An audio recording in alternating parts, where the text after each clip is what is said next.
Il va s'attaquer à la course la plus dure du monde, le Vendée Globe. Notre invité Nicolas Boisdevézy est un Alsacien. Comment ça va, Nicolas? Très bien, et vous? C'est toujours presque antinomique, marin et alsacien. Comment est-ce que vous vous êtes un jour découvert cette passion pour la voile? Alors c'est avant tout mes grands-parents et mes parents qui m'ont fait découvrir la voile sur la côte atlantique dans mes premières années.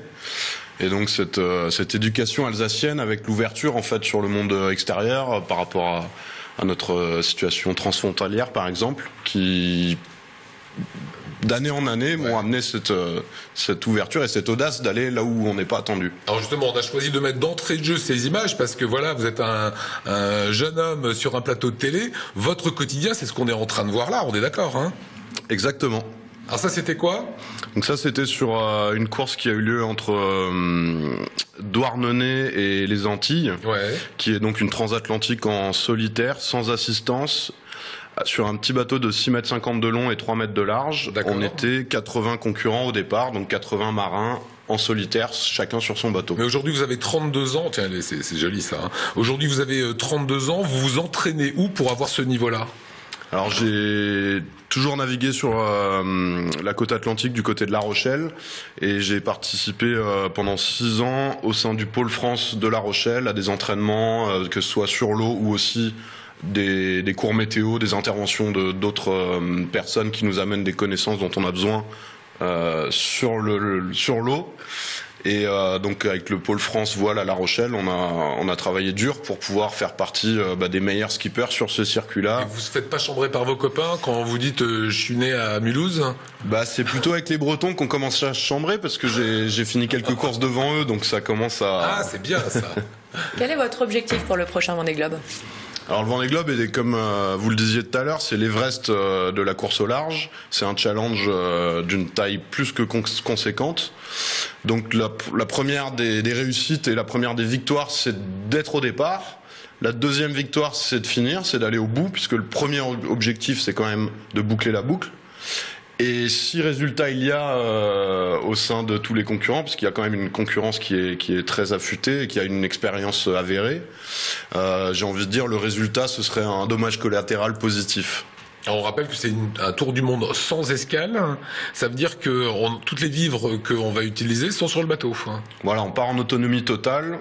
Donc on emmène sa nourriture, ses vêtements et par contre pour l'eau on a un désalinisateur, on peut donc produire notre eau quotidiennement, tout à fait. Mais tout ça, ça nécessite de l'énergie et l'énergie, on l'autoproduit aussi, soit avec des hydrogénérateurs, des panneaux solaires ou un alternateur sur le moteur. Et donc il s'agit bien sûr de gérer son énergie, sa nourriture, tout ça il faut que ça dure 3 mois. Donc il y a une vraie notion de gestion et puis qui va bien dans le transfert de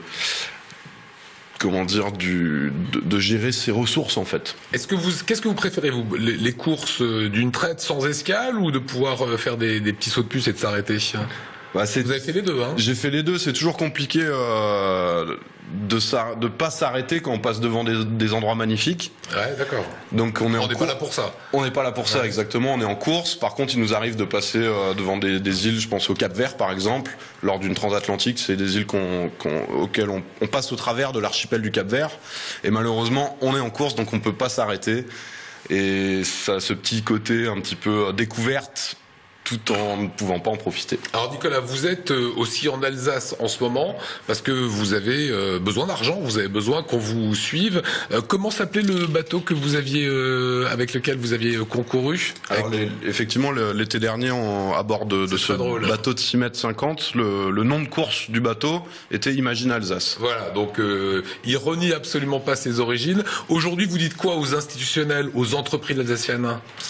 En fait, le projet que je mène depuis maintenant 3 ans, qui a pour but de s'aligner sur le prochain Vendée Globe, donc en novembre 2016, c'est de fédérer les talents, les entreprises et les institutions alsaciennes sur un projet de sens, de valeur, de savoir-faire et d'émotion, qui serait en fait d'avoir un bateau alsacien sur la ligne de départ. Et voilà, c'est ça le thème, et c'est dans ce sens-là qu'on va rencontrer les entreprises et les institutions pour participer au rayonnement du territoire, tout simplement. Donc c'est participer, je dis pas gagner, parce que vous achèteriez dans ces cas-là un bateau qui est plutôt de 2008, qui est pas aux dernières technologies, mais parce que c'est trop cher, quoi. Exactement. Il y a des bateaux d'occasion qui sont existants.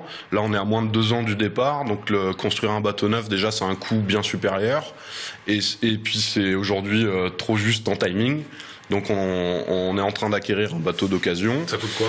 Qui a une valeur qui est un peu autour d'1 million d'euros. Puisque faut savoir que c'est de la Formule 1, hein. C'est des bateaux qui sont tout en carbone, avec beaucoup d'électronique, beaucoup de systèmes assez compliqués. Et c'est vraiment comparable à de la Formule 1. Donc il faut une équipe technique qui prépare ce bateau-là. Et comme ça reste un sport mécanique, la victoire, enfin le fait d'aller au bout des courses, c'est avant tout toute la préparation en amont de la course, avec l'équipe technique, avec la préparation de la météo et puis la préparation du marin, bien entendu. Et donc vous rêvez que votre bateau en 2016, puisque c'est une course qui a lieu tous les 4 ans, le Vendée Globe, passe la ligne d'arrivée avec les belles couleurs de l'Alsace sur les voiles. Exactement. Et ouais, nous on en rêve aussi. Ça nous parle franchement. Eh bien voilà, j'espère en tout cas vous restez avec nous, hein, que le message est passé. Si des gros industriels en Alsace, si des institutionnels, la région, les conseils généraux, départementaux bientôt, ont envie de suivre ce